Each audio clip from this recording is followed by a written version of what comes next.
13 minutes past 8 is the time. Last year, more than 500,000 NHS patients were referred to private hospitals for treatment. Many others used them after deciding to pay for procedures themselves. But the president of the Royal College of Surgeons has told the BBC's Panorama programme that we don't have enough data to know if private hospitals are actually safe. Here he is in conversation with Panorama's Darragh McIntyre on tonight's programme. We don't know exactly what's going on in the private sector. It cannot be as robust or as safe as the NHS at the moment for the simple reason that you do not have complete reporting of all patients who are treated in the private sector. Is that good enough? No, it's not good enough. It's unacceptable. Things have to change. We have lots of checks and balances that have been introduced in the last 20 years that allow us to say with a fair degree of certainty what the standard is in an NHS hospital. And I cannot so easily confirm that standard in every private hospital. Well, Panorama's Darragh McIntyre joins us now alongside Debbie Douglas, who is a victim of a rogue surgeon at a private hospital. Good morning to you both. Darragh, tell us about this investigation that Panorama's done, the questions that have been asked. Well, you've heard there from the Royal College of Surgeons. I mean, their particular concerns focus on things like the reporting of serious incidents and so-called never events. That's extreme mistakes that should never happen. They say these are not being reported in a consistent way or at all to national databases. And they're also concerned about the lack of clinical audit data coming from the private sector. And Debbie, you were one of Ian Patterson's patients. Just to remind people, Ian Patterson was a breast surgeon who worked in the West Midlands.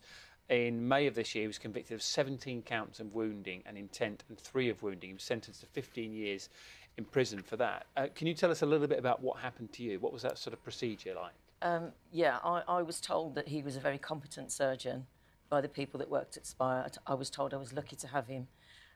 What I found out subsequently was that I actually didn't need the surgery that he gave me. I did have cancer, but it was a small tumour with no spread, and I was given an unnecessary mastectomy.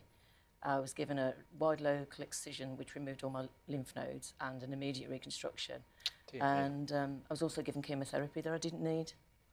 So, you know, that I was put through all of that, and to know that that was unnecessary was just devastating. What happened after, when you obviously said, you found out this was all unnecessary? What happened after that? It was a long process. I actually attended court because I wanted to see some details about the case, and it was clear that records weren't kept correctly. There was insufficient data around him. He certainly didn't make any significant notes about each individual patient, which has made it difficult then to get to the data that was required, really. And you were being treated privately. And Darragh, this is the problem, that as we started this item, we said that people don't know enough, we don't have enough data about private hospitals. Well, it could be argued that what happened to Debbie and so many others in Birmingham wouldn't have happened if there was enough data, enough information available about the practices of that particular surgeon and in various hospitals, including the NHS in Birmingham.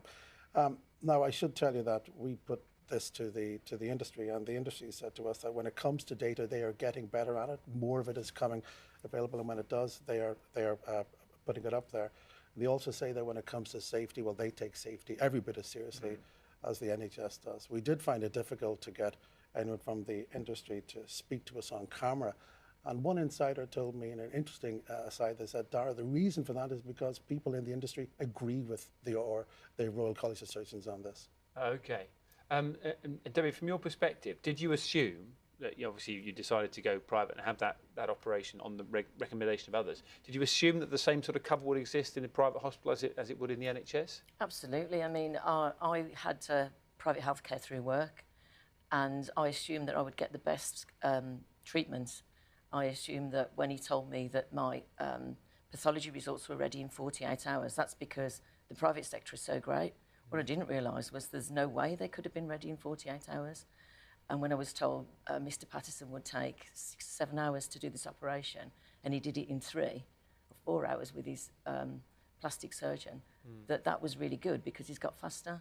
However, there was no standard hours for his operation. Therefore, nobody questioned the fact that he was doing these operations in such a short space of time. And thousands of patients have been affected. Hundreds of patients have had an unnecessary mastectomy. Does it continue to affect you today? I mean, how is your health now? Luckily, my health is okay. I've just gone through another round of scans, MRI scans, CT scans. However, it's like a time bomb. He's left 50% breast tissue that he shouldn't have left, that should have been removed. So I don't know if my cancer will reoccur. There are many, many patients that have died, many friends of mine that have died because he left unnecessary breast tissue. They've got a secondary reoccurrence. And there is no data from the NHS, well, there is data from the NHS, but no data from the private sector to tell us how many of those patients have died because of his neglect. I'm amazed that you're speaking so calmly, actually. I'm furious for you. Dara, there is the potential problem of compensation, isn't there, as well, yeah. and how you actually go through that process of compensation. Debbie actually came across this, so she knows the situation firsthand. We've discovered, or we found out, I guess, through the Ian Patterson case, that sometimes patients who have been harmed in a private hospital at the hands of a private surgeon can find it very difficult to get compensation. The reason for that is that the hospital can turn around and say, well, the surgeon was a self-employed contractor, a freelancer as such, and because they're not an employee, the hospital will refuse to accept liability. So they're just providing the operating theatre, so to speak. They're not in charge of the actual operations, the actual business that goes on there. That's exactly it. The problem then can be if the surgeon's insurer turns around and says, we are not going to insure the surgeon because the surgeon has broken some set of rules. The reason that can happen is because most doctors, insurers or indemnifiers are discretionary policies. So that means that the insurer can simply walk away in certain relatively rare circumstances, but nonetheless they can do it, and they did in this case. And right up until very recently, this case was contested by the hospital until they settled out of court without admitting liability, and did put up a pot of money for many of the victims. So, like you say, it's frustrating. It just makes you angry thinking about it. But many people have been in the same situation that you were, not knowing about that lack of regulation, lack of data, and annoyingly fell into that same trap. Absolutely. I mean, this is why I'm calling for a public inquiry. You know, there's been 2 reviews into this, and still nothing's really changed, in my opinion. So it's important that we get a say, and it's important those people, those systems and processes that failed me and hundreds of others are actually, there's something good comes from this and something is fixed in the system, because at the moment there's nothing. Thank you for being so honest with us today, Debbie. Dara, really good to have you on the programme again. Panorama, How Safe Is Your Operation is on BBC One at 8:30 this evening.